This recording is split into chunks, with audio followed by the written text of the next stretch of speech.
The world stopped turning hours ago. It's still slowing down gradually, but at this stage it's almost completely still.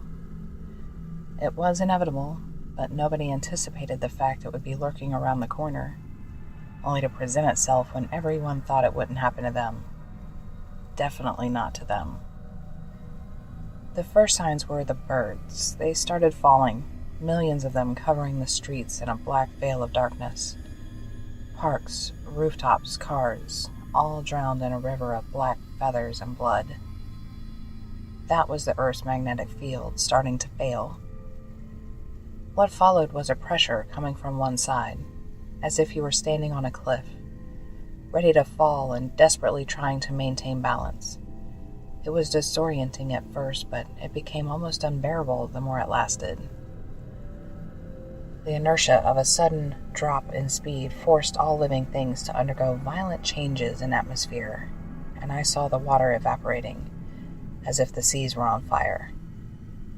As to the seas, they left the equator gradually to fill up the poles, drowning whole areas, countries under miles upon miles of deep black water.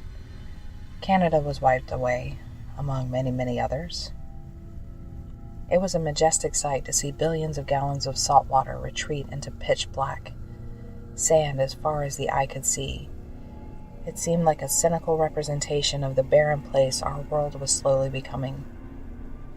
That was the bulge of the earth diminishing because of the centrifugal forces that pushed the seas outwards. Were now almost completely gone. Trees were uprooted in front of me, and the magnificence of nature reduced to a wasteland. But the winds kept increasing in speed, and the gusts started to tear down houses, rooftops flying through the black sky as if they were nothing more than fallen leaves dancing on a breeze.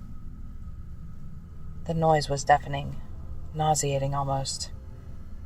The ones braving the outside were quickly proven wrong to do so, and gave the rest an example.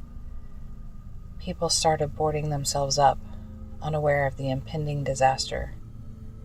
Desperate individuals tried leaving, by car, by motorcycle, on foot. They all dropped to the ground like sacks of flour. Some immediately, some seemed to resist the hostile conditions longer than others. They all perished eventually. Standing nearly still, the world was now divided in two parts. I was contemplating the dark one, black like the night. The only light was a dim one, like a pale moon shining over the dark corners of the world. Cold started to set in, and frost appeared. Days turned to endless nights, and the presence of man was threatened by the extreme drop in temperature. Only those inside still resisted. Despite my discomfort, I couldn't forget about the other half of Earth. People would be burned alive, every breath searing them from the inside, and it made me incredibly sad. After all, it was their fault, just as it was mine, and yours. But that didn't justify anything. Not what we did, not what was happening. We had our warnings, but we considered the wrong words as being wise, which brought us closer to this day with every passing moment. It had enough.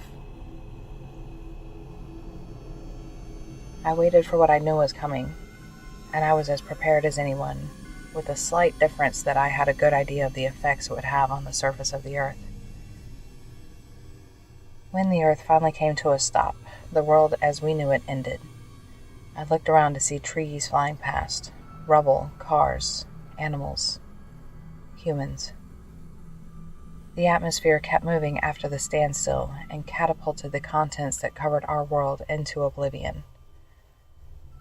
The knowledge that this was bound to happen didn't appease the extreme disbelief I experienced as I watched the evolution of the situation.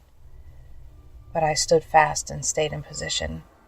I was at the dead zone, the center, the eye of the storm.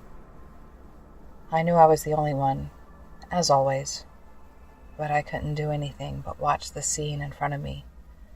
It was inevitable, after all.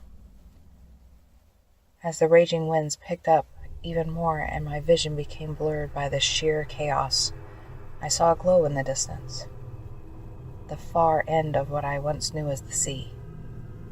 Its crimson glow illuminated the now uncovered sand and seemed to approach at an immense velocity, becoming brighter and brighter the closer it got. The last thing I saw before falling into the blazing void was a winged figure amidst the red, spreading its arms, engulfing the world in a sea of flames. The fire in the sky had cleansed the world. It's been ages, and a time before remembrance, a time none can recall, a time before existence. I have wandered this earth over and over, and I remember standing as a witness. I've seen us evolve into barbarians time and time again, and I've contemplated its wrath when we failed to protect and preserve what was given to us every single time. And so it happens. I'm contemplating the horizon, and I can feel a slight breeze and a pressure bringing me out of balance.